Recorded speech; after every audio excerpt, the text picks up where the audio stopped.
Welcome, everyone. I'd like to call this meeting to order. You would stand and join with me in the Pledge of Allegiance.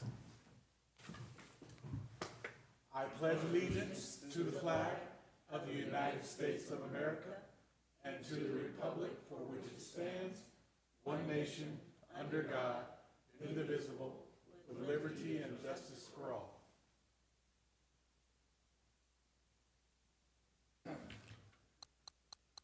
Thank you. Madam Secretary, will you please take roll?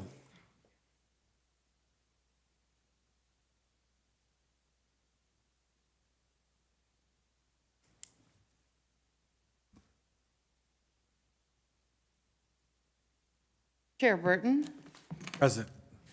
Commissioner Puppy, Here. Commissioner Ragsdale, Commissioner Kupsick, Here.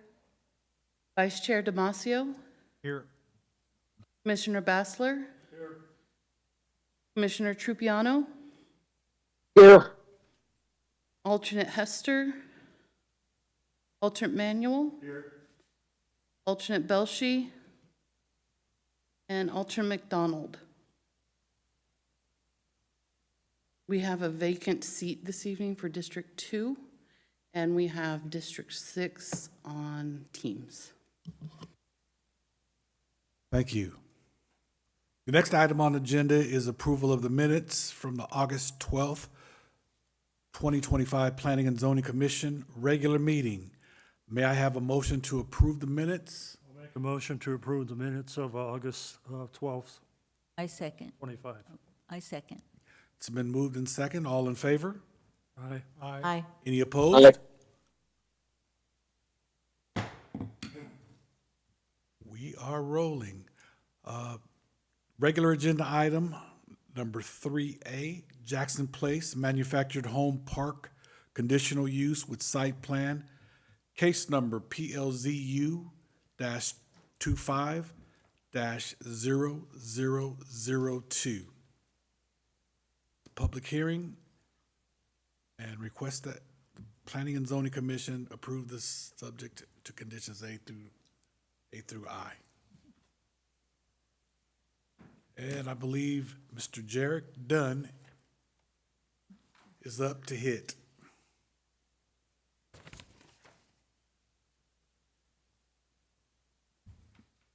Well, good evening, Chair and members of the Commission. As you said, my name is Jarek Dunn. I'm a Planner 1 here with the City of Buckeye, and I will be presenting tonight's item, which is the Jackson Place Manufactured Home Park Conditional Use Permit with Site Plan, case number PLZU-25-0002 for your consideration. A little bit of a project overview. The applicants for this proposal are Mike Prefling, PE, and Sarah Gilbride from Prefling Engineering LLC on behalf of Hickman Eggs Ranch Incorporated, the property owner of the subject site. The site is approximately 0.3 acres and is located at the northwest corner of Jackson Avenue and South 2nd Street. The request today is for a conditional use permit with site plan to allow for future construction of an 8-park model unit manufactured home park. Give some site context. The subject property is currently vacant. The property to the north of the subject site is the Broadband Powers Levitt office building. The properties to the south consist of single-family residences, and the property to the east is the parking lot for the Broadband Powers Levitt office building, while the property to the west is a recreational vehicle park. Get into some of the general plan land use designations. The general plan land use designation for the subject property is activity center. Activity centers denote live, work, play areas that are vibrant mixed-use areas providing destination locations. The Downtown Buckeye Specific Area Plan, also known as the DSAP, was developed for the historic Downtown Buckeye Activity Center and refined land uses and planning concepts with the intent to create a regional destination to capitalize on the historical and cultural assets available in the area. The proposed use is consistent with the vision of the DSAP through the following goals and strategies. Goal DA.7 from the general plan in DSAP is to cater to diverse needs by ensuring a variety of residential product types are developed throughout downtown. Secondly, strategy DA-7.2, the Buckeye Development Code should provide opportunities for a mixture of detached, attached, and multifamily housing options in varying densities to ensure it meets the needs of all downtown residents. Furthermore, within the downtown specific area plan, this subject site is denoted as the downtown core land use designation. Downtown core land use designation category emphasizes pedestrian activity where one can park once and walk everywhere in downtown with relative ease, which this project achieves. So for some zoning items, the subject property is zoned mixed residential, MR. The properties to the north are zoned commercial center. The properties to the south, east, and west are zoned mixed residential as well. The property's existing mixed residential zoning does permit the use of a manufactured home park, but only through a conditional use permit. The proposed residential use does meet the intent of the mixed residential zoning district, as the mixed residential zoning district is designed to accommodate both single and multifamily residential developments, which this is. As you can see, I've provided the proposed site plan on this slide. The site plan as shown placed the main access point from Jackson Avenue, and residents will utilize 10 new 90-degree on-street parking spaces to be constructed by the developer on Jackson Avenue. The site features a private aisle to be constructed of decorative open cell pavers to allow access to the homes during move-in periods and for deliveries, but is not intended for vehicle parking. Residential solid waste collection will be provided by the city. A concrete pad for container placement is planned adjacent to Jackson Avenue, west of the Spine driveway. Each dwelling unit will be assigned a standard residential bin, which residents will transport to the pad on designated collection days. As you can see, I have the proposed landscape and wall plan on screen here. So for a small development of this type, the proposed site plan provides significant landscaping and usable open space. The proposal includes a synthetic lawn and shaded barbecue area along the frontage, which adds a vibrancy to the area and encourages residents to engage with the street-level environment of downtown Buckeye. The proposed design provides for pathways that will provide easy access to the Jackson Avenue sidewalk, encouraging residents to walk to storefronts along Monroe Avenue to the north and Earl Egger Park to the south. There are some proposed elevations and site details. Now, in regard to architectural design, the applicant has agreed to provide 8 park model units that feature 9-foot flat ceilings throughout, square front pop-out front end elevations, and hardwood raised paneled cabinet doors. The proposed park model units feature more architectural detailing and design interest than most similar homes in the area, with the traditional style befitting of the site's location downtown. Each park model unit will be 399 square feet in size. In addition, each park model unit will have a detached 100 square foot storage shed, also featuring enhanced detailing to complement the design. Now to get into public participation. Neighborhood meeting was scheduled for June 25th, 2025 at 6 p.m. and held at Liberty United Methodist Church here in downtown. The legal notice was posted on August 20th, 2025, with the site posting being August 22nd, 2025, and mailed notice for this public hearing was mailed August 5th, 2025. All notifications and public participation has been met and shown here and in the staff report. There were no members of the public present at the neighborhood meeting, and the applicant and staff have only received one public comment to date.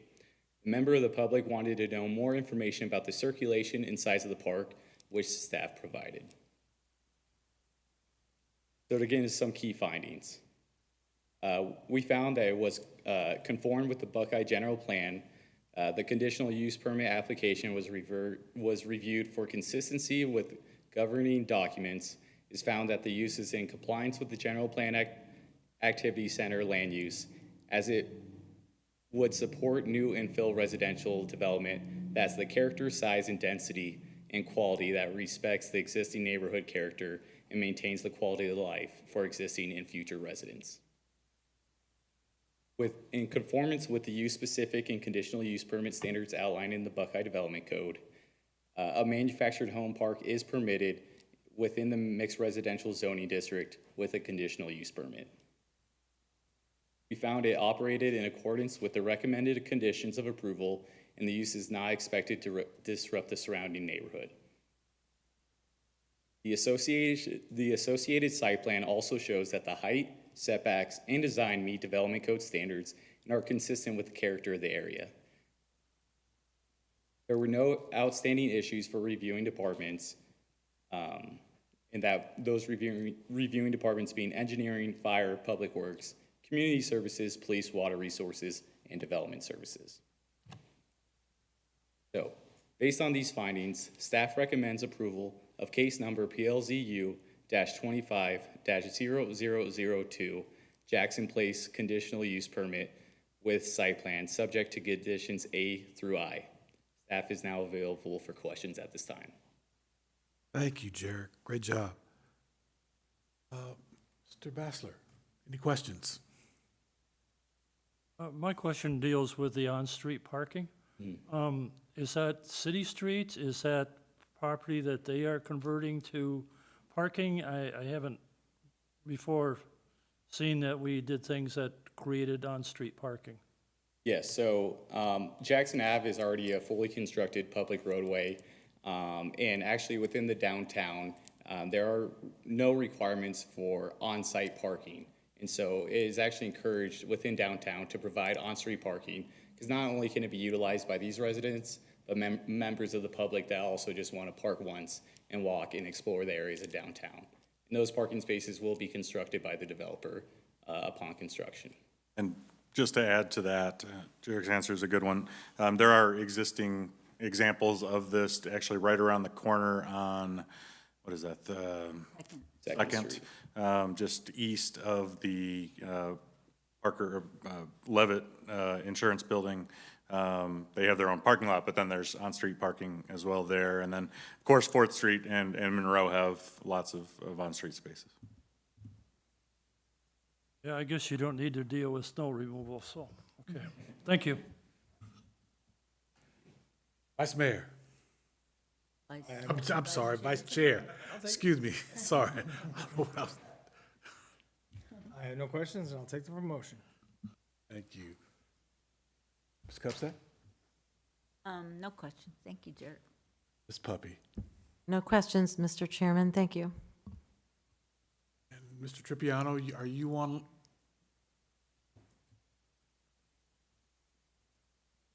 Dash? Yes, I'm here. I'm here. Any questions, sir? Yes, I got one question. Who owns the mobile homes? Is it going to be the landlord? Is it going to be like a straight rental thing? Or is it going to be someone owns the home and they're just providing the land?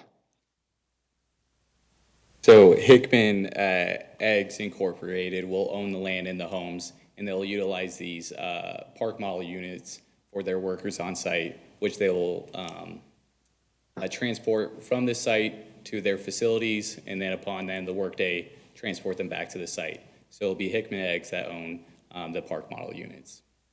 And they'll be responsible for the maintenance of the homes? Yes, sir. That's good. That's awesome. Thank you. That was my only question. Thank you, sir. Well, at this time, I will open up the public hearing. And I have one speaker request before me, and that is Mr. Jay Broadbent.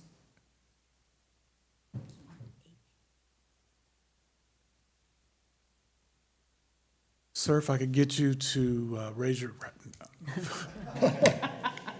you have 3 minutes, Jay. If you could state your name. My name is Jay Broadbent. I'm part owner of the Broadbent Levitt building. My only concern is my number one tenant came to me at 2 o'clock this afternoon and said, if this project goes through, I'm out of here. Which is, it was an overreaction. He was given bad information, but I never received any information about the first meeting, or any of the other things. They were sending the information to a PO box that we closed down 3 years ago. So I had no indication this was going on until 2 o'clock this afternoon. I did have a short conversation with Jarrett. He filled me in. I'm here to ask for a 30-day extension. And the Hickmans have been working on this for 6 years. They've been turned down 3 or 4 times already. What's another 30 days so I can meet with my tenant and explain to him exactly what's going on? Thank you. I'm going to toss that to the powers that be because that's, I need help. And thank you, Chair. So the city requires that the applicant obtain the list of addresses from the county, and the statute specifically states that the notice must be mailed to the address listed in the assessor's rolls. It appears from the addresses in the documents provided by the applicant that that process was followed. The statute also provides that a failure to receive notice does not invalidate the actions tonight. You did hear a concern. It sounds as though the member of the public is requesting additional time to discuss with the tenant, but this item does appear to have been noticed correctly from the materials that are available to staff and to the commission tonight. I'm available for any other questions that you may have. Otherwise, you do still have the public hearing open at this time. So is it possible that I can come back to the commission and ask them questions, or? So as part of the hearing, you can ask staff for any additional information that you may have. Once you close the hearing, you can also ask if the commission has any additional questions or discussion items at that time. Thank you. So if I close the hearing, is that it? If you close the hearing, then that just means that the members of the public wishing to address the commission and be heard on this item would not have another opportunity to do so. However, if you close the hearing, you can still have discourse with the commission as part of your decision-making process tonight. Thank you, Tosca. Okay, well, we're going, having no other comment sheets, request to speak, I'll close this hearing, and I will toss it back to the commission. Are there any questions or comments or concerns? Yes, Mr. Chairman, I would just like to mention that I think, was it Mr. Broadbent? Had a valid concern that he was not notified through mail for whatever reason. It sounds like he has a valid concern there. I think we should consider this if at all possible. Are we able to do that?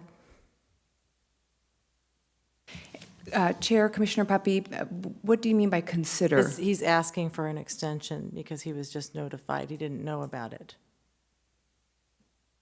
It is within the commission's authority to discuss if if you believe there is some valid grounds. However, the materials provided to the commission do have the list of addresses that were provided as part of the mailing list, and the recipients of the list. There does not appear to be a flaw in the materials. And again, as outlined earlier, the statute does not invalidate actions taken by the commission as a result of a failure to receive notice, so long as the procedures were appropriately followed, which they appear to be. Okay, However, I guess I misunderstood that. I'm sorry about that. But Commissioner, if your question is what are the options available to the commission tonight, you can, following discussion, entertain a motion and proceed either with the recommended motion, or if there is an alternative motion that you'd like to submit, then you can go ahead and make another motion other than that recommended by staff. Okay, I just want, so what you're telling me, Tosca, I'm sorry, I would call you by your last name, but I know you as Tosca. It's just fine. that Mr. Broadbent has been notified in some way, shape, or form through his business address or whatever, it's somehow gotten there.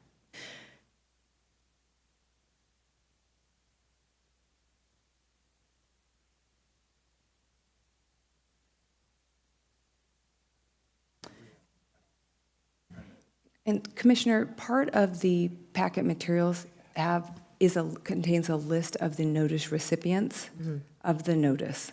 Has the addressee, the addresses, and it's the information that was requested by the applicant from the assessor, and there is an affidavit of mailing to those addresses. Okay. Maybe I could make a suggestion, even, without continuing the application, you could direct staff, add an additional stipulation if you wish, to, meet with Mr. Broadbent, take his concerns into consideration and see if there's modifications to the plan that, could be made if there is a particular concern. I didn't hear a specific concern as far as what the client or what the tenant doesn't like about the proposal. But if it's something that could be addressed from a design standpoint, we could certainly listen to that and make adjustments as needed. So that's another option. Okay, thank you both for clarifying that. This is Commissioner Tripiano. Be honest with you, I don't see 30 days or that as totally unreasonable with this project. Is it possible that we could make a motion for a 30-day continuance into October for this? Because we don't want to lose anyone from downtown Buckeye.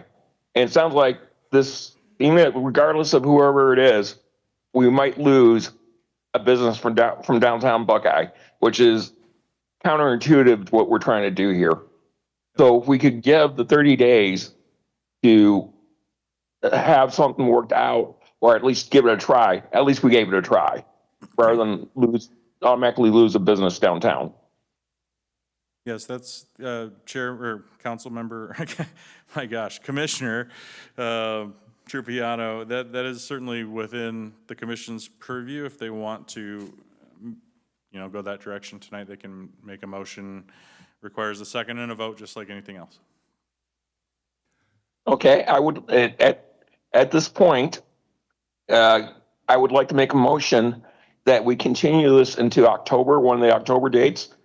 So to give enough time for staff to talk over with both the tenant and the landowner of the broadband building to just get everything worked out so we don't lose someone downtown. I don't know if that's the right way to word it, but. Yeah, I would just suggest adding specifically the October 14th meeting is probably what you're looking at to continue that to. Okay, let's make I'll modify that motion that we continue this into October 14th to give enough time to get as many details worked out as we can between all the parties.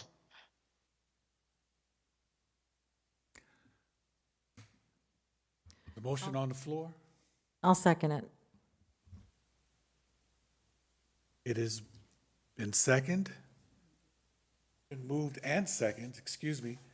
All in favor? Aye. You can, there's More Chair discussion? and Commissioner Bassler, if there is a request for discussion, then you may proceed. I drove by that piece of property today, and I am for the motion, I am for delaying it. But I look at the property around it, and this is an improvement. So I'm not so sure what the delay is here, but I do think we need to give the tenant an opportunity. This, in essence, would improve the condition of the property that is next to your building. So I would take that into consideration when you're talking to your tenant. I don't think he's got a valid reason for this one to deny it, but I am in support of delaying it to give your tenant a time to think about it. Any more discussion? All those in favor? Aye. Aye. Any opposed? You guys have it. We'll see it back in, or see it in October. Thank you.